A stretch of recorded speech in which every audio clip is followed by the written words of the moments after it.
मोहतरम असातिज़ा कराम अस्सलाम वालेकुम। मैं हूँ मोहसिना मुमताज़, नोमन पब्लिशर्स की जानिब से। और आज की इस वीडियो में हम बात करेंगे सफ़ा नंबर 19 की, जो कि नॉलेज व्हील उर्दू सीरीज़ में मौजूद है। और ये किताब जो है नर्सरी के लिए तरतीब दी गई है। ये देखिए, ये है सफ़ा नंबर 19 और इस सफ़े पर हर्फ टे का तारुफ दिया गया है।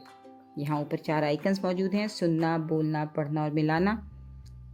इसका मतलब है हमें यहाँ 3 महारतों पे काम करना है और साथ साथ बच्चे सरगर्मी में मैचिंग यानी मिलाने की एक्टिविटी करेंगे।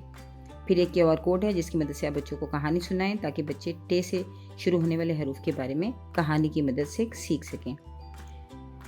अब बच्चों को हमने सबसे पहले हर्फ टे का तारुफ देना है। कहानी सुनाने के बाद आप बोर्ड पे लिखिए हर्फ टे या फ्लैश कार्ड दिखाइए। कोशिश कीजिए कि बड़ी टे और छोटी टे के अलग अलग फ्लैश कार्ड बनाएं।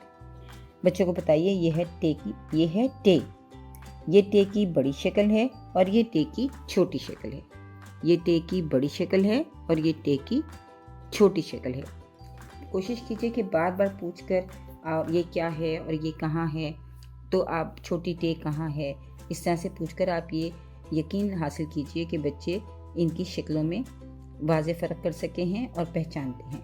इनकी शक्लों के फ़र्क को वाज़े कीजिए कि एक छोटी टे है और एक बड़ी टे है, और ये भी वाज़े कीजिए कि ये दोनों एक ही हैं। सिर्फ जब अल्फाज के दरमियान में आते हैं तो टे जो है अपने आप को छोटा कर लेती है, तो ये टे की छोटी शक्ल है।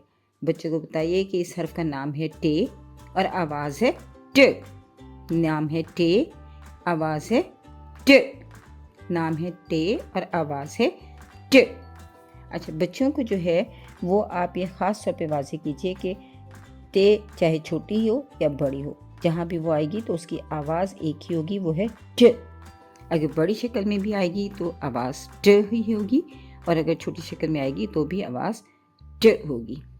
उसके बाद बच्चों से रिकॉल द स्टोरी यानी कहानी को दोहराने के हवाले से बच्चों से बात कीजिए और बच्चों से पूछिए कि उन्होंने जो कहानी सुनी थी उसमें टे से शुरू होने वाले अल्फाज कौन कौन से थे। बच्चों को बताइए, ज़ख़ीरे अल्फाज का तारुफ दीजिए। बच्चों को बताइए तस्वीर की मदद से कि ये टेलीविज़न है। Television, television, television. ये टमाटर है। टमाटर, टमाटर, टमाटर। ये आपको मालूम है कि आपने 3-2 मेथड का इस्तेमाल करना है, यानी कम से कम 3 मरतबा आप लिसनिंग करवाएंगी बच्चों की और 2 मरतबा उनसे साथ दोहराने को कहेंगी ताकि उनकी स्पीकिंग स्किल्स पे काम हो सके। उसके बाद बताएंगे कि ये ट्रक है। Truck, truck, truck. और ये देखिए, ये है टोकरी। टोकरी, टोकरी, टोकरी। बच्चों से आप कहानी के हवाले से सवाल पूछ सकते हैं कि टीपू ने टोकरी कहाँ रखी थी और टोकरी के अंदर क्या था, और टीपू जो है वो कहाँ उसने ट्रक को देखा। इस तरह से आप कहानी की रिकॉलिंग करेंगे, यानी बच्चों को कहानी दोहराना भी एक बहुत ही अहम महारत है जो कि हमें बच्चों में सीक्वेंस पैदा करने के हवाले से ज़रूर हमें बच्चों को ये सरगर्मी करवानी चाहिए।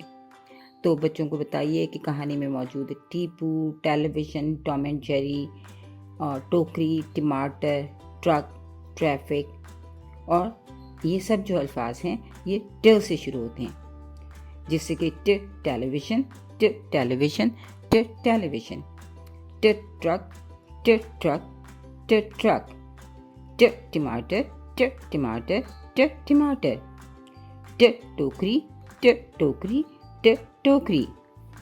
जब आप बच्चों को अच्छी तरह बच्चे पहचान चुके हों कि टमाटर कहाँ है, ट्रक कौन सा है और टोकरी कहाँ है, तो फिर आप बच्चों से अगली सरगर्मी की तरफ बच्चों को मूव कीजिए और बच्चों से कहिए कि आइए इन अल्फाज को पढ़ते हैं। इनको आप फ्लैश कार्ड पे लिखिए और बच्चों को बताइए कि ये टोकरी है। टोकरी है। टमाटर, ट्रक और टेलीविज़न के भी इसी तरह फ्लैश कार्ड बनाइए और बच्चों को साइट रीडिंग की मदद से इनकी पहचान करवाइए, यानी देखो और बोलो। शो एंड टेल भी हम इसको कहते हैं। तो बच्चों को अल्फाज इसी तरह सिखाए जाते हैं। उस पर बच्चों को बताइए कि अल्फाज जो हैं वो हरूफ का मजमुआ है, मुख्तलिफ हरूफ से मिलके बनते हैं। तो टोकरी में है टे, वाव, काफ, रे, ये। इसी तरह टमाटर में टे, मीम, अलिफ, टे, रे है। ट्रक में टे, रे और काफ है, और टेलीविज़न में टे, ये, लाम, ये, और वाव, ये, नून है। تو بچوں کو بار بار اس کی مشق کروائیے اور زیادہ سے زیادہ مشق فراہم کیجیے تاکہ بچے ان حروف اور ان الفاظ دونوں کو پہچان سکیں۔